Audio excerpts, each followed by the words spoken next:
Hello students, आज हम start करते हैं first lesson matter in our surroundings. First question है इसका, which of the following are matter. इनमें से कौन से थिंग्स मैटर हैं। कुछ थिंग्स के नेम दिए हैं तो आपने ये बताना है कि इनमें से कौन से थिंग्स मैटर हैं। तो वही थिंग्स मैटर होगी जिसमें टू प्रॉपर्टीज होंगी। First property, it must contains some volume. इसका कुछ वॉल्यूम होना चाहिए। वॉल्यूम मतलब ये कुछ स्थान घेरनी चाहिए। Second property, it must contain some mass. इसका कुछ मास होना चाहिए, मतलब यदि इसको हम वे करें, तोल लें, तो इसका कुछ मास आना चाहिए। तो इसमें आप देखोगे chair, air and almonds and cold drink, ये सभी थिंग्स वे कर सकती हैं, मतलब इनका कुछ मास होता है और कुछ वॉल्यूम भी होता है। And other things do not have mass, we can not weigh them, हम उनको तोल नहीं सकते। इन सभी जो बाकी रिमेनिंग थिंग्स हैं इनको हम तोल नहीं सकते, तो इसलिए हम इनको मैटर नहीं कहेंगे। तो ये सब मैटर है जिसको मैंने टिक किया है। Next question, give reasons for the following observations.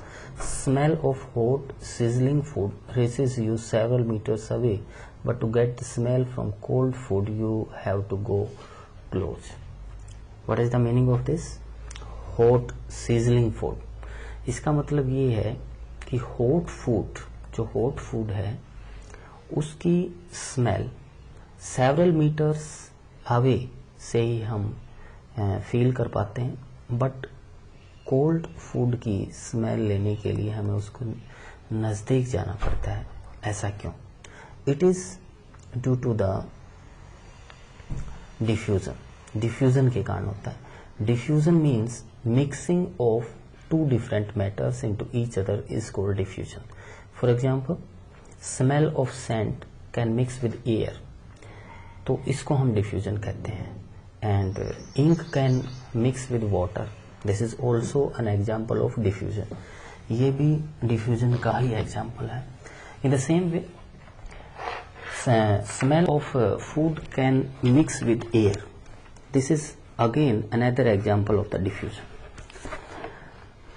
तो डिफ्यूजन का रेट टेम्परेचर पर डिपेंड करता है। Greater is the temperature, greater will be the rate of diffusion, and easily we can smell the hot food. Hot food को हम smell कर सकते हैं, क्योंकि जब हॉट फूड होता है तो उसके पार्टिकल्स ग्रेट स्पीड से मूव करते हैं, जिसकी वजह से डिफ्यूजन का रेट फास्ट हो जाता है। तो इसी वजह से हम उसकी स्मेल सेवरल मीटर्स अवे से भी फील कर पाते हैं। बट कोल्ड फूड की जो स्मेल है वो फील करने के लिए हमें उसके नज़दीक जाना पड़ता है। नेक्स्ट क्वेश्चन है, a diver is able to cut through water in swimming pool. क्या मतलब है इसका? इसका ये मतलब है, जैसे ये वाटर है, वाटर के अंदर यदि कोई डाइवर डाइव लगाता है, गोताखोर गोता लगाता है, तो उसके अंदर चला जाता है। तो इससे इस वाटर के किस प्रॉपर्टी को ऑब्जर्व कर पाते हैं हम? इसके लिए आपको ये समझना पड़ेगा। फॉर एग्जांपल, हमारे पास सीट ऑफ मेटल है, मेटल की सीट है मान लेते हैं। अगर इसमें डाइवर डाइव करता है तो क्या होगा? वो इसके अंदर नहीं जाएगा, वो इसके ऊपर ही आ जाएगा, इसके अंदर नहीं जा पाता। ऐसा क्यों होता है? इसको समझिए। देखो, हर एक material, every matter composed of tiny particles का बना होता है। वाटर भी टीनी पार्टिकल्स का बना होता है, and also any metal consist of tiny particles, and these tiny particles are connected with each other with some attractive force. कुछ अट्रैक्टिव फोर्स से कनेक्ट होते हैं ये। कुछ पार्टिकल्स में अट्रैक्टिव फोर्स वीक होता है जैसे कि वाटर में वीक होता है और कुछ में ये अट्रैक्टिव फोर्स बहुत स्ट्रॉन्ग होता है, बहुत स्ट्रॉन्ग।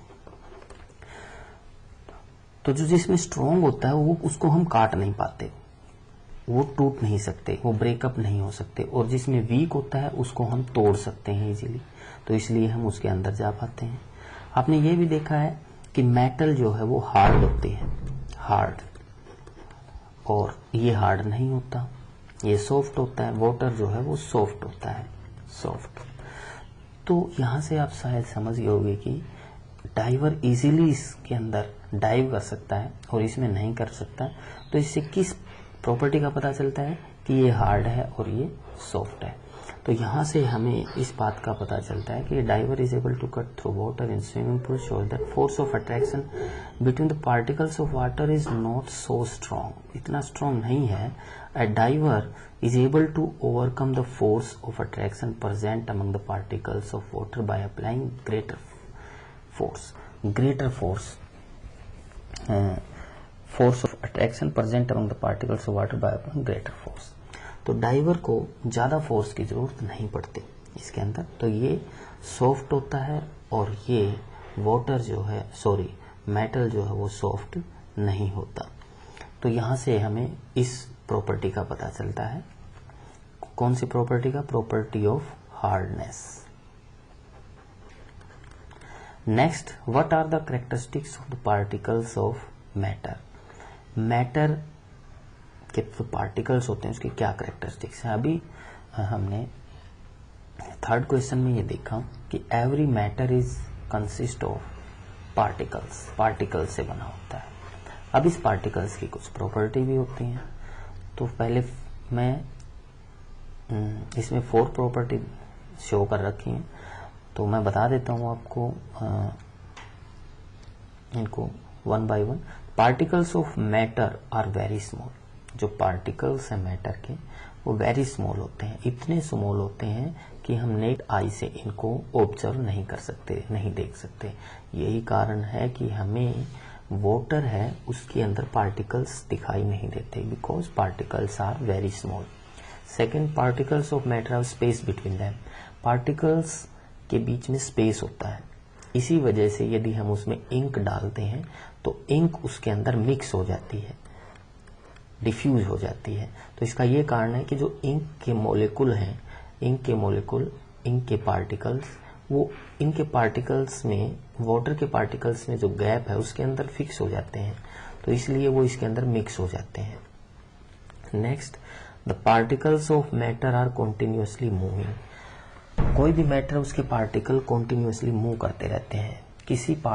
किसी मैटर के पार्टिकल्स हाई स्पीड से मूव करते हैं, किसी के लो स्पीड से मूव करते हैं, और टेम्परेचर के साथ ही ये स्पीड इंक्रीज होती जाती है। Particles of matter move with greater speed at high temperature. High temperature पे ग्रेटर स्पीड से मूव करेंगे। इसमें शो नहीं कर रखा, बट मैं आपको बता रहा हूँ। जैसे फॉर एग्जांपल आप देख सकते हो, जब वाटर को जब हम हॉट करते हैं, तो जब वाटर धीरे धीरे हॉट होना स्टार्ट हो जाता है तो उसके पार्टिकल्स की मूवमेंट को हम फील कर पाते हैं। क्यों? क्योंकि उनकी स्पीड बढ़ जाती है। और 100 डिग्री सेल्सियस पे जब वाटर बॉयल होना शुरू हो जाता है तो हम इजीली उनकी मूवमेंट को ऑब्जर्व कर पाते हैं। क्यों? क्योंकि उनके पार्टिकल्स की स्पीड इंक्रीज हो जाती है। Next, particles of matter attract each other. Particles of matter attract करते हैं एक दूसरे को, ये हमने थर्ड क्वेश्चन में भी देखा। तो ये 4 क्वेश्चन हैं, ये आपको करने हैं, आज लर्न भी करने हैं और राइट भी करने हैं। राइट तो आपने कर लिए होंगे, लर्न करने, और कल मैं आपसे पूछूंगा कि आपने किए हैं या नहीं किए। Thank you. अगर कोई डाउट है इनके अंदर तो आप वो डाउट मेरे से फ़ोन करके पूछ सकते हो।